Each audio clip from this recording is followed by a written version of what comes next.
Good evening, everybody at Shalom Divine Television. Shalom divine TV பார்க்கிற உங்கள் அனைவருக்கும் என் மாலை வணக்கத்தை தெரிவித்துக் கொள்கிறேன். We're having a look at wisdom, especially from the book of Proverbs. நீதிமொழிகளிலே இருந்து ஞானம் என்ற தலைப்பிலே நாம் பார்த்து கொண்டிருக்கிறோம். So today we're going to talk about the importance of wisdom. இந்த ஞானத்தினுடைய முக்கியத்துவம் என்ன என்பதை தான் இன்று நாம் பார்க்க போகிறோம். I'm going to start with Proverbs 4 verses 7 to 9. நீதிமொழிகள் 4ஆம் அதிகாரம் வரைக்கும் பார்க்க போகிறோம். It says, wisdom is the principal thing, therefore get wisdom, and in all your getting get understanding. Exalt her, and she will promote her. She will bring you honor when you embrace her. She will place on your head an ornament of grace, a crown of glory she will deliver to you. வாசிக்கிறேன். ஞானமே முக்கியம். ஞானத்தை சம்பாதி, எண்ணத்தை சம்பாதித்தாலும் புத்தியை சம்பாதித்துக்கொள். நீ அதை மேன்மைப்படுத்து, அது உன்னை மேன்மைப்படுத்தும். நீ அதை தாழ்விக்கொண்டால் அது உன்னை கனம் பண்ணும். நீ அதை தழுவிக்கொண்டால் அது உன்னை கனப்படுத்தும். அது உன் தலைக்கு அலங்காரமும் முடியும் கொடுக்கும். அது மகிமையான கிரீடத்தை உனக்கு சூட்டும். ஆமென். So here we learn that wisdom is the most important thing. இங்கே நாம் வாசிக்கிறோம் ஞானமே முக்கியமானது என்று வாசிக்கிறோம். When we exalt wisdom, then it will promote us. It will bring us honor, and it will be something that will deliver us. நாம் பார்க்கும்போது இந்த ஞானமானது நாம் சம்பாதிக்கும் போது அது மேன்மையை நமக்கு கொடுக்கிறது, கனத்தை கொடுக்கிறது, ஆபத்திலே நமக்கு உதவியாகவும் இருக்கிறது. We go over to Proverbs 8 and we'll read verses 10 to 14. 8ஆம் அதிகாரம் 10 இருந்து 14ஆம் வசனம் வரைக்கும் நீதிமொழிகளில் வாசிக்கும் பொழுது we learn that not only is wisdom the most important thing, but it's worth more than silver or gold or rubies. இங்கே நாம் பார்க்கிறோம் ஞானம் முக்கியமானது மாத்திரமல்ல, அது விலையேற பெற்றது. வெள்ளியையும் பொன்னையும் பார்க்கிலும் அது விலையேற பெற்றதாய் இருக்கிறது என்று பார்க்கிறோம். Receive my instruction and not silver, and knowledge rather than choice gold, for wisdom is better than rubies, and all the things one may desire cannot be compared to her. அங்கே 2 வசனங்களை வாசிக்கலாம். வெள்ளியை பார்க்கிலும் என் புத்திமதியையும் பசு பொன்னை பார்க்கிலும் ஞானத்தையும் அங்கீகரித்துக் கொள்ளுங்கள். முத்துக்களை பார்க்கிலும் ஞானமே நல்லது. இச்சைப்படத்தக்க எல்லா ஞானமே ஞானத்திற்கு நிகரில்லை. So I, wisdom, dwell with prudence and find out knowledge and discretion. The fear of the Lord is to hate evil, pride and arrogance and the evil way, and the perverse mouth I hate. Counsel is mine and sound wisdom. I am understanding. I have strength. அங்கே 12ஆம் வசனத்திலிருந்து நான் ஞானமாகிய நான் விவேகத்தோடு வாசம் பண்ணி நல்ல யூகியான அறிவுகளை கண்டடைகிறேன். தீமையை வெறுக்கிறதே கர்த்தருக்கு பயப்படும் பயம். பெருமையும் அகந்தையும் தீய வழியையும் புரட்டுவதையே நான் வெறுக்கிறேன். ஆலோசனையும் மெய்ஞானமும் என்னுடையவைகள். நானே புத்தி வல்லமையும் என்னுடையது. So here we see that instruction, knowledge, and wisdom is better than silver, gold, and rubies. இங்கே நாம் பார்க்கிறோம் வெள்ளியை பார்க்கிலும் பசு பொன்னை பார்க்கிலும் முத்தை பார்க்கிலும் ஞானம் அது விலையேற பெற்றதாய் இருக்கிறது என்று வாசித்தோம். Wisdom dwells with prudence. That means being able to make common sense decisions.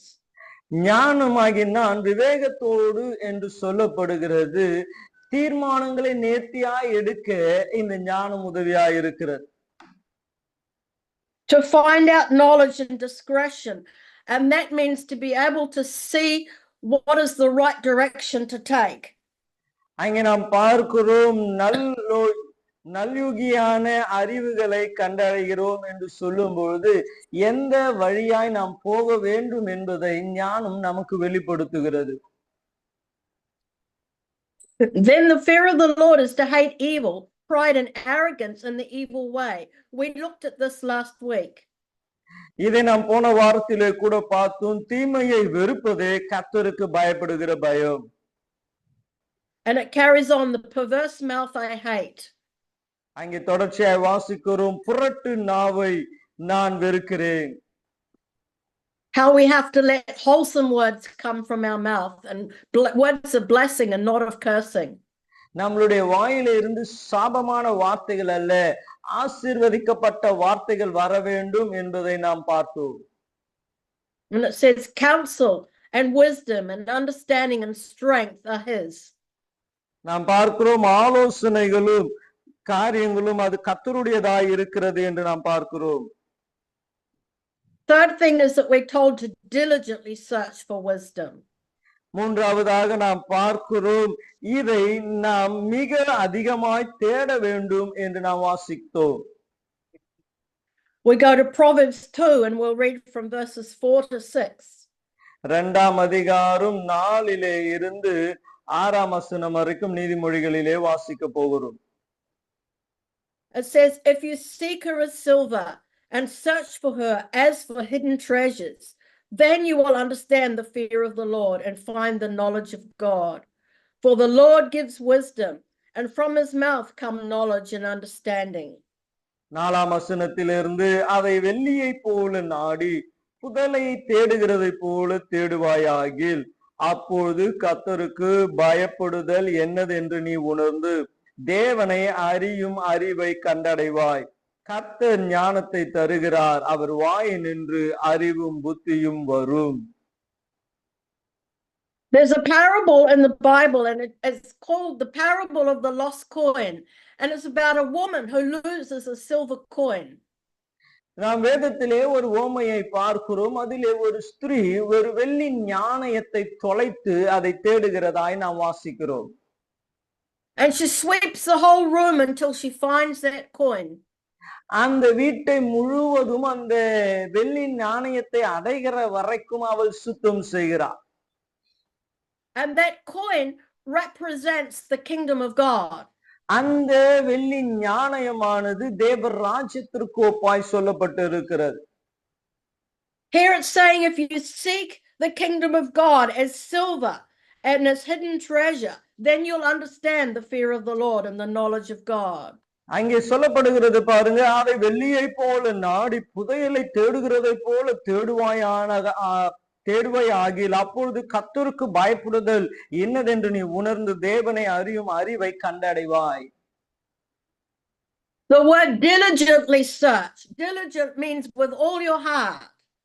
அங்கே சொல்லப்படுகிறது பாருங்க, தேடுகிறதை போல என்று சொல்லும் போது உண்மையாய் நாம் தேடுகிறதை அது நமக்கு உணர்த்துகிறது. It means to not be slack about it. அந்த தேடுதலிலே நம்ம பலவீனர்களாக இருக்க கூடாது. To make it a priority. அது நமக்கு பிரதானமாய் நாம் மாற்றிக்கொள்ள வேண்டும். Now if we go to Proverbs 4, நீதிமொழிகள் 4ஆம் அதிகாரம், we see the instruction of a father to get understanding.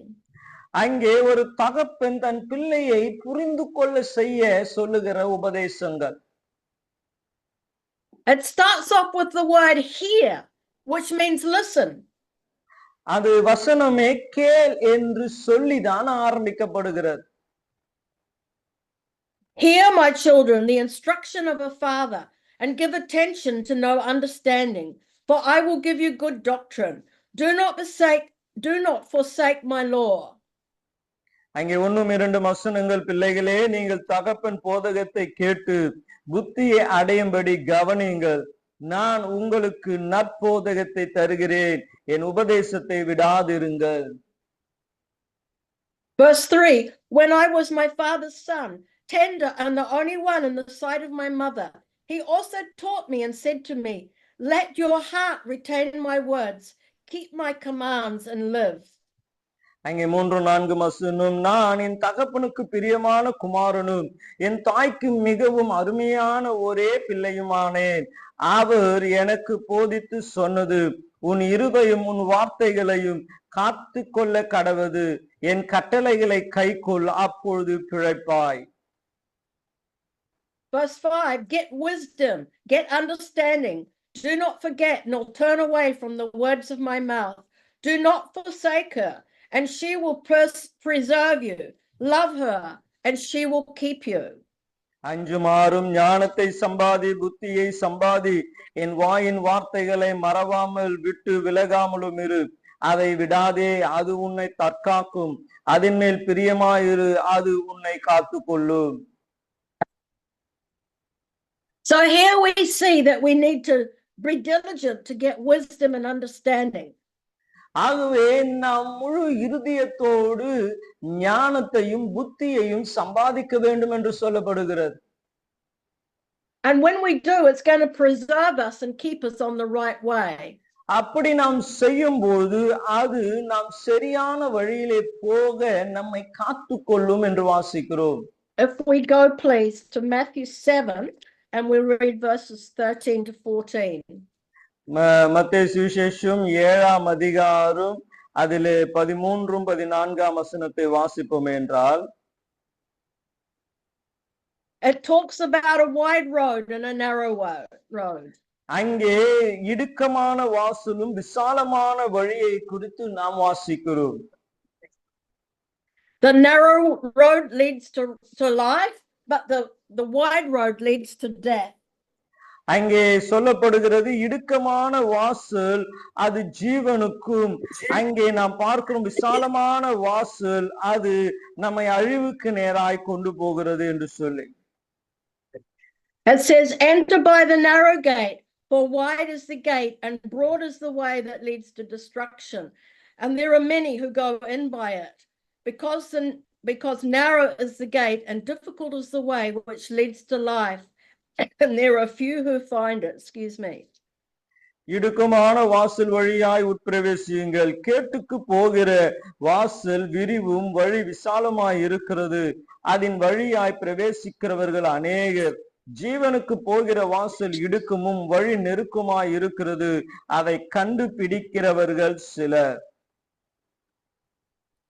Amen. So we have a choice between a wide road and a narrow road.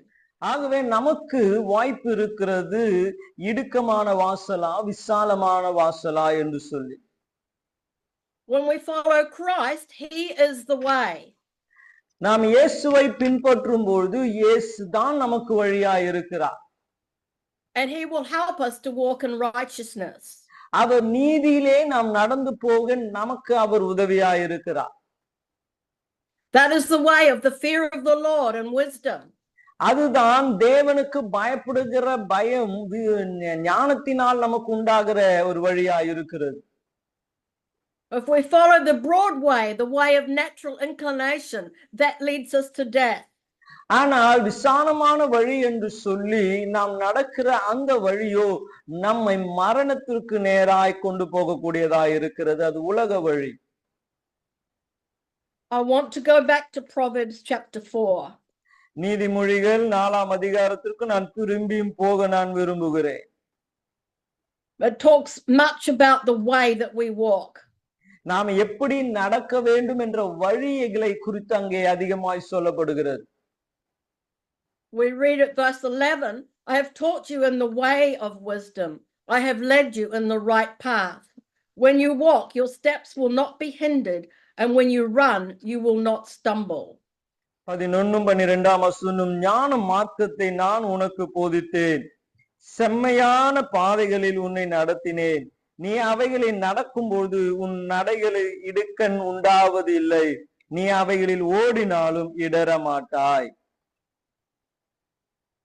So we need to make sure that we're walking in the way of wisdom.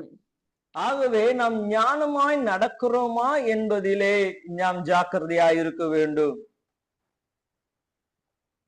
Hallelujah. Hallelujah. How do we get wisdom? எப்படி இந்த ஞானத்தை பெற்றுக்கொள்வது? Let's go to book of James, chapter 1, and we'll start at verse 5. யாக்கோபு நிருபத்தின் 1ஆம் அதிகாரம் 5ஆம் வசனத்திலே இருந்து நாம் ஆரம்பிக்க போகிறோம். It says, if any of you lacks wisdom, let him ask God, who gives to all liberally and without reproach, and it will be given to him. But let him ask in faith with no doubting, for he who doubts is like a wave of the sea, driven and tossed by the wind. For let not that man suppose that he will receive anything from the Lord. He is a double-minded man, unstable in all his ways. நம்ம 4ஆம் வசனத்திலிருந்து 8ஆம் வசனம் 5ஆம் வசனத்திலும் 8 வாசிப்போம். உங்களில் ஒருவன் ஞானத்தில் குறைவுள்ளவனாய் இருந்தால் யாவருக்கும் சம்பூர்ணமாய் கொடுக்கிறவரு ஒருவரையும் கடிந்து கொள்ளாதவருமான தேவனிடத்தில் கேட்க கடவன், அப்பொழுது அவனுக்கு கொடுக்கப்படும். ஆனாலும் அவன் எவ்வளவாகிலும் சந்தேகப்படாமல் விசுவாசத்தோட கேட்க கடவன். சந்தேகப்படுகிறவன் காற்றினால் அடிபட்டு அலைகிற கடலின் அலைகளுக்கு ஒப்பாய் இருக்கிறான். அப்படிப்பட்ட மனுஷன் தன் கர்த்தரிடத்தில் எதையும் ஆகிலும் பெருகலாம் என்று நினையாதிருப்பானாக. இரு மனம் உள்ளவன் தன் வழியிலெல்லாம் நிலையற்றவனாய் இருக்கிறான். So if we don't have wisdom, we just need to ask for it. அப்ப நமக்கு ஞானம் இல்லை என்றால் தேவனிடத்தில் கேட்டால் போதும். Wisdom is something that God will give us. ஞானம் தேவனால் நமக்கு கொடுக்கப்படுகிற ஒன்று. But we need to ask in faith without doubting and receive it. ஆனால் சந்தேகப்படாமல் அதை பெற்றுக்கொள்வோம் என்ற விசுவாசத்தோடு நாம் கேட்க வேண்டும். When it says don't let a man be double-minded, it means running this way and running that way. இங்கே வாசிக்கிறோம் இருமனம் உள்ளவன் என்று சொல்லி எந்த தீர்மானம் எடுக்கணும்னு தெரியாம இந்த வழியும் ஓடுறது அந்த வழியும் ஓடுகிறது. If you have a single mind, you'll go straight towards the goal. ஆனால் நீங்கள் ஒரு சிந்தை உடையவர்களாய் இருப்பீர்கள் என்றால் உங்கள் லக்கை மாத்திரம் எண்ணி அதற்கு நேராய் ஓடுவீர்கள். Sometimes we hear people say, I think I will, maybe I won't, I don't know what I'll do. சிலர் சொல்லி நீங்க கேட்டிருப்பீங்க, இது பண்ணலாமான்னு தெரியல, அது பண்ணலாமான்னு தெரியல, எங்க என்ன செய்யுதுன்னே எனக்கு தெரியல என்ற ஒரு குழப்பத்தோடு கூட பேசுவார். That's what it means to be double-minded. அதுதான் இருமனம் உள்ளவர்கள் என்று சொல்லப்படுகிறது. And when you say I'm going to do something, that means you have a plan already in place to do it. ஆனா நான் இப்படிதான் செய்ய போகிறேன் என்று சொல்லுகிறவர்கள் அவர்களுடைய தெளிவான திட்டம் உடையவர்களாய் இருப்பார். I want to go to Proverbs 3 and we'll see how God has founded the earth through wisdom. நீதிமொழிகள் 3ஆம் அதிகாரத்திலே தேவன் ஞானத்தினால் எப்படி இந்த பூமியை உருவாக்கினார் என்று நாம் பார்க்க போகிறோம். Let's read from verse 19. அதிலே 19ஆம் வசனத்திலிருந்து நாம் வாசிக்க போகிறோம். And it says, by the Lord by wisdom founded the earth, by understanding he established the heavens, by his knowledge the depths were broken up and clouds dropped down the dew. கர்த்தர் ஞானத்தினாலே பூமியை அஸ்திபாரப்படுத்தி புத்தியினாலே வானங்களை அவர் ஸ்தாபித்தார். அவருடைய ஞானத்தினாலே ஆழங்கள் பிரித்து ஆகாயம் பனியையும் பெய்கிறது. The next line is, my son, let them not depart from your eyes. அங்கே அடுத்த வசனம், என் மகனே இவைகள் உன் கண்களை விட்டு பிரியாதிருப்பதாக. It's talking about wisdom and understanding and knowledge. இங்கே அவர் ஞானத்தை குறித்தும் புத்தியை குறித்தும் விவேகத்தை குறித்தும் நமக்கு போதிக்கிறார். Then it says keep sound wisdom and discretion. அதை தொடர்ந்து வாசிக்கிறோம், மெய் ஞானத்தையும் நல் யோசனையும் காத்துக்கொள். Discretion means you think about the consequences before taking action. அங்கே நல் யோசனை என்று சொல்லும் பொழுது ஒரு தவறு செய்வதற்கு முன்பதாக அதுல என்ன செஞ்சா என்ன நடக்கும் என்பதை முன்னறிய வேண்டும். When you walk in wisdom, understanding, knowledge and discretion, there are certain things that follow. அங்கே நீங்கள் மெய் ஞானத்திலே நல்ல ஆலோசனையிலே நீங்கள் நடக்கும்போது அதை தொடர்ச்சியாய் உங்களை என்ன தொடரும் என்றால் Verse 22, so they will be life to your soul and grace to your neck. Then you will walk safely in your way, and your foot will not stumble. When you lie down, you will not be afraid. Yes, you will lie down, and your sleep will be sweet. அங்கே நாம் பார்க்கிறோம், இந்த ஞானம் உடையவர்களாய் இருந்தால் என்ன நடக்கும்? அவைகள் உன் ஆத்துமாவுக்கு ஜீவனும் உன் கழுத்துக்கு அலங்காரமுமாய் இருக்கும். அப்பொழுது நீ பயமின்றி உன் வழியிலே நடப்பாய், உன் கால் இடராது. நீ படுக்கும்போது பயப்படாது இருப்பாய், நீ படுத்துக் கொள்ளும்போது உன் நித்திரை இன்பமாயிருக்கும். So here we have 6 consequences of walking in the right way. நீங்கள் சரியான பாதையிலே நடக்கும்போது அதற்கான 6 விதமான பிரதிபலனை இங்கே நாம் பார்க்கிறோம். It will give you life in your soul, and it will give you grace to walk. அங்கே நாம் பார்க்கிறோம், உங்கள் ஆத்துமாக்கு ஜீவனும் நீங்கள் நடக்க வேண்டிய பாதைக்கு கிருபையும் அங்கே பெற்றுக்கொள்ள முடியும். You will walk safely and not stumble. நீங்கள் பயமின்றி நடப்பீர்கள், உங்கள் கால் இடராது.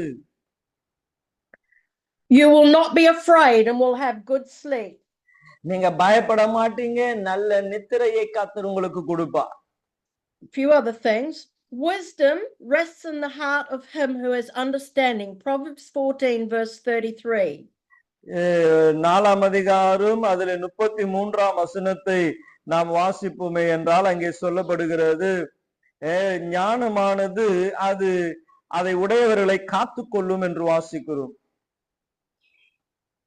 Proverbs talks about a wise man and a foolish man. இங்கே இந்த நீதிமொழிகளிலே ஞானம் உள்ளவன் புத்தி இல்லாதவனை குறித்து பேசப்படுகிறது. So if you're a wise man, you will receive the commands of God. நீங்கள் ஞானம் உள்ளவர்களாய் இருப்பீர்கள் என்றால் தேவ பிரமாணத்தை நீங்கள் கீழ்ப்படிவீர்கள். If you're a wise man, you will have understanding. நீங்கள் ஞானம் உள்ளவர்களாய் இருப்பீர்கள் என்றால் புரிந்து கொள்ளுதல் உங்களுக்கு இருக்கும். 15 verse 5 says, a fool despises his father's instruction, but he who receives correction is prudent or wise. நீதிமொழிகள் 15ஆம் அதிகாரம் 5ஆம் வசனத்தை வாசிப்போம் என்றால், மூடன் தன் தகப்பனின் புத்தியை அசட்டை பண்ணுகிறான், கடிந்து கொள்ளுதலை கவனித்து நடக்கிறவனோ விவேகி. A lot of young people will not take any correction from their parents. அநேக பிள்ளைகள், வாலிப பிள்ளைங்க இந்த நாட்களிலே பெற்றோருடைய கடிந்து கொள்ளுதலை ஏற்றுக்கொள்கிறதே இல்லை. The Bible calls this foolishness.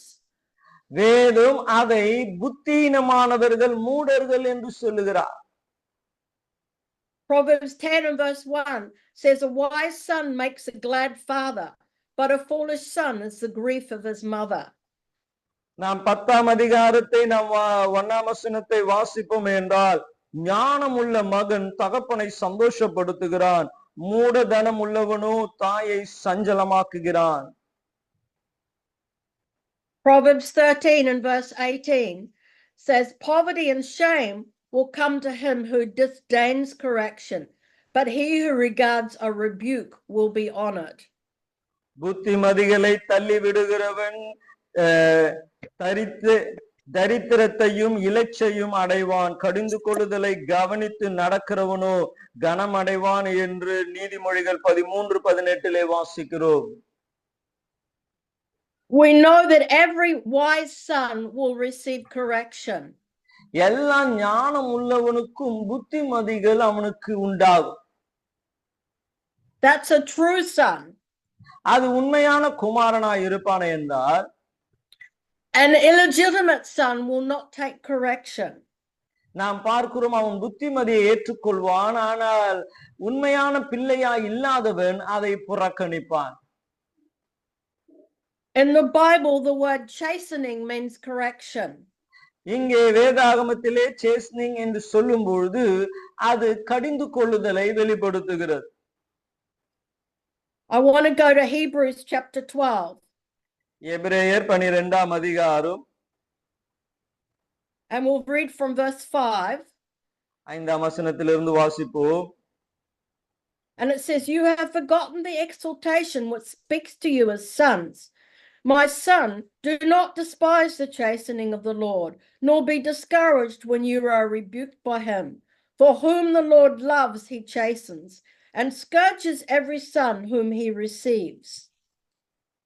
அங்கே 5ஆம் வசனத்திலிருந்து, அன்றியும் என் மகனே, கர்த்தருடைய சிட்சையை அற்பமாய் எண்ணாதே, அவராலே கடிந்து கொள்ளும் பொழுது சோர்ந்து போகாதே. கர்த்தர் எவனிடத்தில் அன்பு கூறுகிறாரோ அவனை அவர் சிட்சித்து தாம் சேர்த்துக் கொள்கிற எந்த மகனையும் தண்டிக்கிறார் என்று பிள்ளைகளுக்கு சொல்கிறது போல.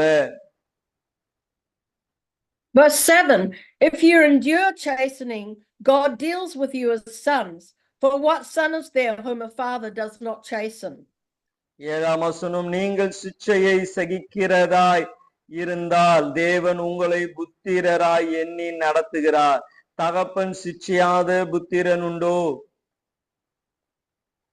Verse 8, "But if you are without chastening or without correction, of which of you have become partakers, then you are illegitimate and not sons."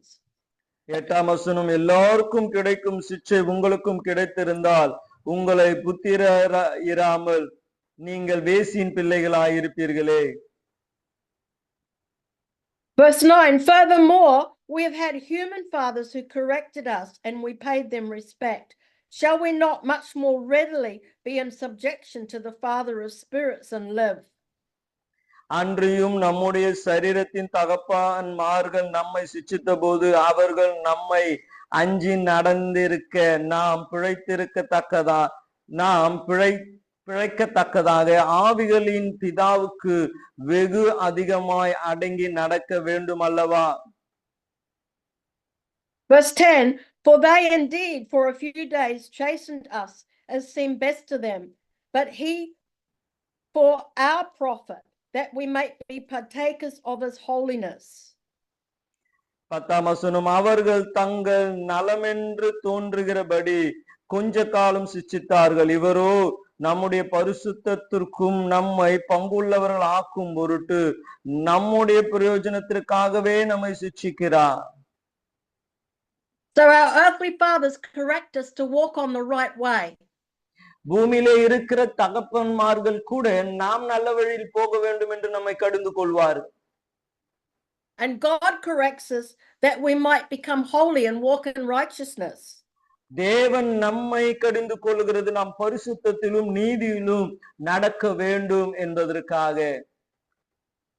Verse 11, "Now no chastening seems to be joyful for the present, but painful. Nevertheless, afterward it yields the peaceable fruit of righteousness to those who have been trained by it." 11ஆம் வசனம், எந்த சிட்சையும் தற்காலத்தில் சந்தோஷமாய் காணாமல் துக்கமாய் காணும், ஆகிலும் பிற்காலத்தில் அதில் பழகினவர்களுக்கு அது நீதியாக சமாதான பலனை தரும். So we get trained when we are corrected. அப்போ நாம் பார்க்கிற காரியம், நாம் சிட்சிக்கப்படும் பொழுது நாம் உருவாக்கப்படுகிறோம், பழக்கப்படுத்தப்படுகிறோம் என்று பார்க்கிறோம். We go to the book of James and we read chapter 1 and verses 2 to 4.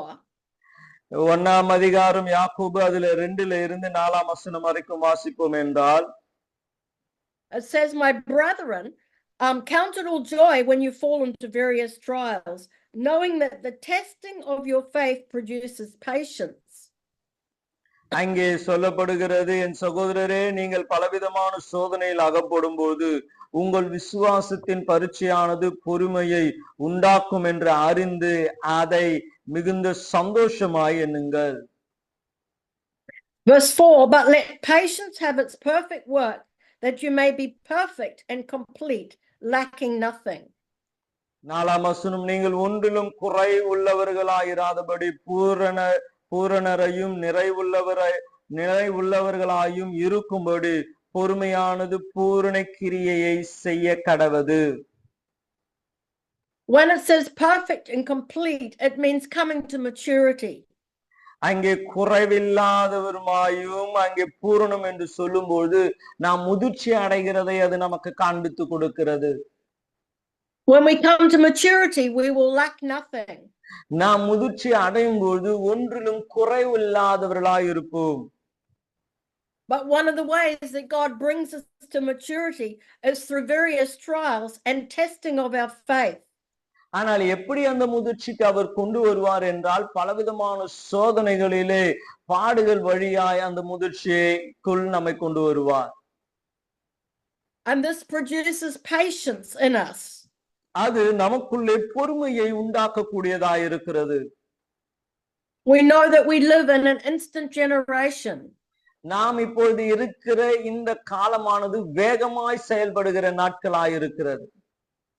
So learning to be patient is very important.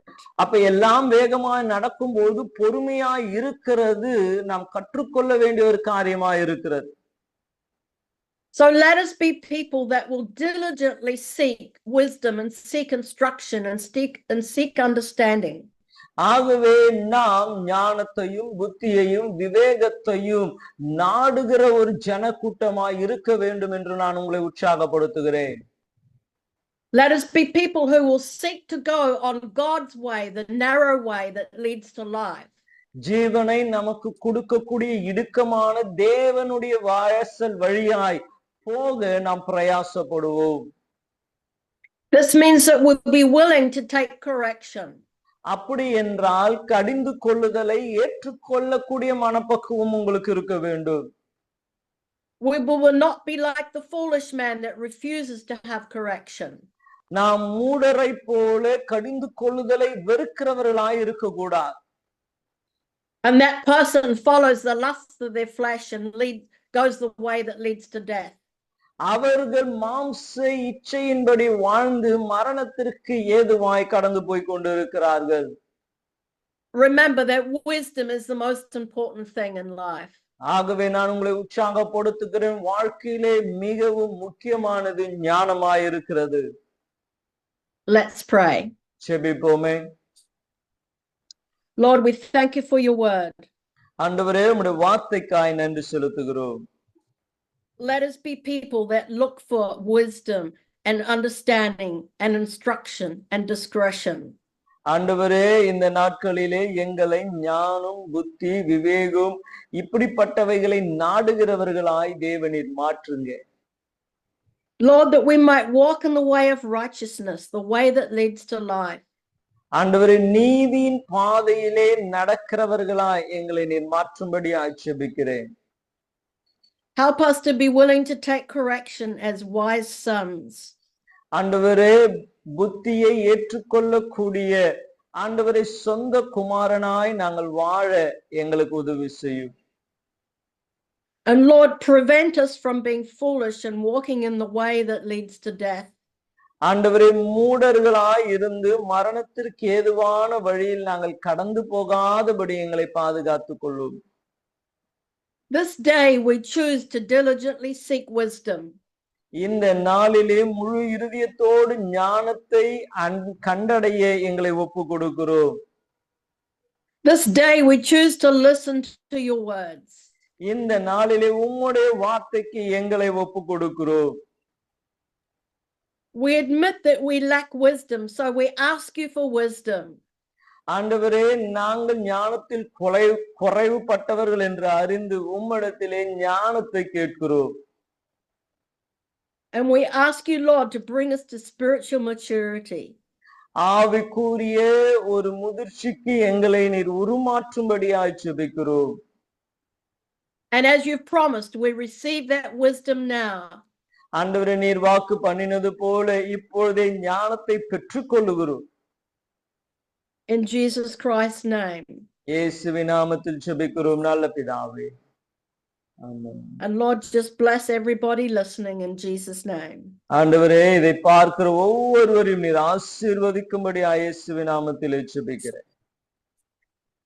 Amen. Amen.